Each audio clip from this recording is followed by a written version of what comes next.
sekarang kalau kita pergi Indonesia ada Peduli Lindungi, ini ada Trace Together, di Arab ada Tawakalna. Itu disamain, dan samanya apa? Aplikasinya boleh beda-beda, tapi QR code-nya sama. Sebenarnya harmonisasi, kata harmonisasi itu dipakai untuk harmonizing standar health protocol pada saat pandemi.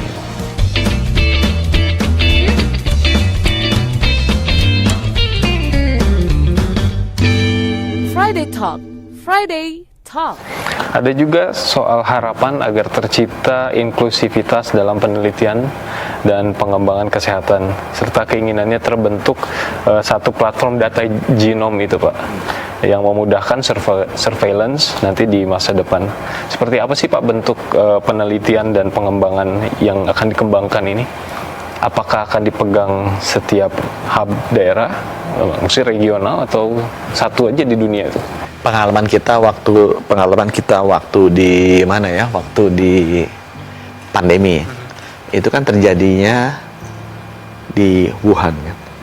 Duluan pertama kali teridentifikasi. Nah, bagusnya adalah informasi mengenai sequence dari virus ini cepat bisa di-upload dalam waktu 2 minggu dan diakses oleh saintis di seluruh dunia. Sehingga walaupun awalnya terjadi di Wuhan, saintis di dunia bisa melihat, oh seperti ini. Jadi orang-orang terpintar di dunia udah bisa langsung mulai bikin obatnya, alat diagnostiknya, termasuk juga vaksinnya. Nah, itu yang kita sadari. Harusnya kita punya sistem surveillance seperti ini nih yang terintegrasi.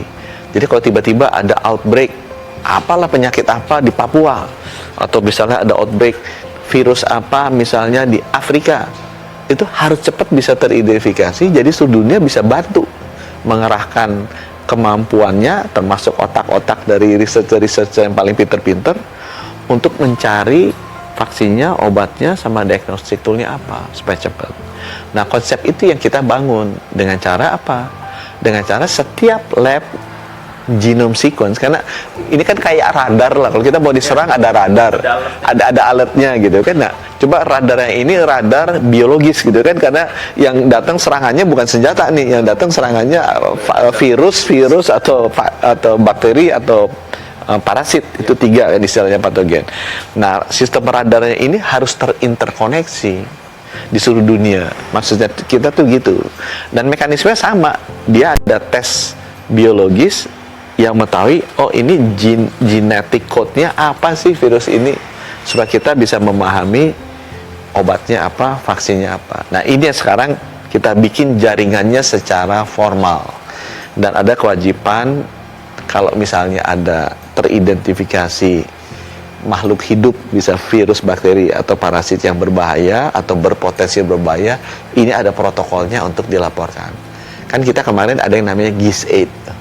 GIS8 itu adalah platform dunia, dan ini private sector, kayak gerakan gini, kayak asosiasi, dimana setiap kali kita ada deteksi patogen, bisa virus, bakteri, atau parasit, genome sequence-nya dilaporin di sini, semua orang bisa lihat. Itu private, Bang?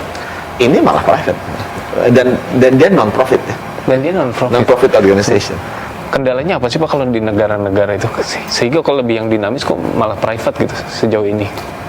Karena ini ada nilai ekonomisnya besar sekali. Jadi kalau negara-negara maju pengen di open seluas-luasnya. Nah, negara-negara miskin, ingat flu burung kan? Ya. Loh, kita kasih data kita, tapi begitu develop vaksinnya dikasihnya buat negara maju gitu. Kita nggak dapat aksesnya, mau beli harganya mahal. Nah, itu yang kejadian. Jadi kalau negara maju prinsipnya pengen data sharing, open-nya. Kalau negara berkembang, ya kan kita nggak semampu kamu. Kalau kita share data harus ada benefit sharing dong. Yeah.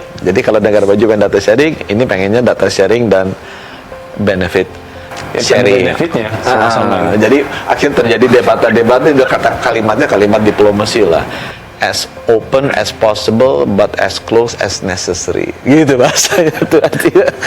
Jadi open as possible untuk negara maju, tapi negara berkembang bisa bilang as close as necessary. Jadi kalau kita nggak ada benefitnya, ya kita nego dulu dong benefitnya apa buat negara berkembang. Tapi sepanjang presidensi G20 ini sikap proteksionis ya masing-masing negara atau katakanlah pihak yang diundang itu masih ada, Pak? Padahal kan ini masalahnya besar banget gitu. Di sisi lah, ini saya nggak menyalahkan yang tertutup. Jadi saya juga bilang, ya kalau saya terbuka misalnya. Tapi kemudian obatnya dibikin, negara saya nggak dapat, masyarakat saya mati, kan sedih juga dia kan, dia terbuka gitu ya. Jadi yang kita atur adalah di masa pandemi ini harus dibuka, di-share. Tetapi begitu yang buka mesti dapat dong, seenggaknya 1 juta vaksin gratis atau 5 juta vaksin gratis. Dan antriannya jangan di ujung gitu, karena dia sebagai negara miskin, dia kasih datanya, dia udah contribute something, ternyata diolah untuk kepentingan negara maju yang punya datanya malah yang paling ujung, meninggal duluan nanti masyarakatnya kasihan. Nah itu yang tarik-tarikannya di sana sih. Oke. Terakhir Pak, ya kita berbicara lebih ke generalnya aja gitu. Dalam hal G20 ini kan Indonesia terlihat sangat kekeh lah istilahnya itu, melihat bahwa untuk mendorong ini, forum ini harus dijadikan momentum, atau ya dijadikan momentum untuk membawa bukan wacana ya, tapi ide kesehatan, arsitektur kesehatan global yang baru, yang lebih inklusif dan berkeadilan seperti itu. Itu sebenarnya di awal tuh Bapak ngeliatnya seperti apa, atau Indonesia ngeliatnya seperti apa sih? Ini memang harus bisa diubah sekarang, momentumnya tepatnya gitu. Indonesia belajar dari sejarah ya, bahwa setiap ada krisis besar dunia, di satu sisi itu menjadikan dan memakan banyak korban, tapi di sisi lain itu membuka kesempatan yang sangat besar untuk melakukan perubahan yang sangat fundamental. Contoh Perang Dunia Kedua ya, itu memakan korban sangat banyak di dunia. Nah, belajar dari Perang Dunia Kedua di tahun 1944 tuh, begitu udah mau selesai, pemimpin dunia itu duduk bareng-bareng bersama-sama di Bretton Woods di USA. Mereka kumpul, diskusi, dan melahirkan 2 lembaga keuangan besar dunia, namanya IMF sama World Bank. Itu terjadi di sana, yang menjadi pilar utama dari sistem arsitektur keuangan dunia, yang bukan hanya memperbaiki ekonomi dunia pasca Perang Dunia Kedua, tapi juga menjadi penopang utama negara atau dunia tidak jatuh pada saat ada krisis-krisis finansial global berikutnya, 98, 2008, kan nggak berhasil dijaga, ditopang oleh 2 institusi ini yang menjadi pilar utama di sistem arsitektur keuangan dunia. Nah, kita di kesehatan nggak ada tuh pilar utama untuk seperti ini gitu, karena WHO nggak dibikin seperti itu. WHO hanya dibikin untuk menerbitkan aturan, bukan yang untuk bantu. IMF itu seminggu Indonesia nggak ini dibantu sama dia langsung masuk ya.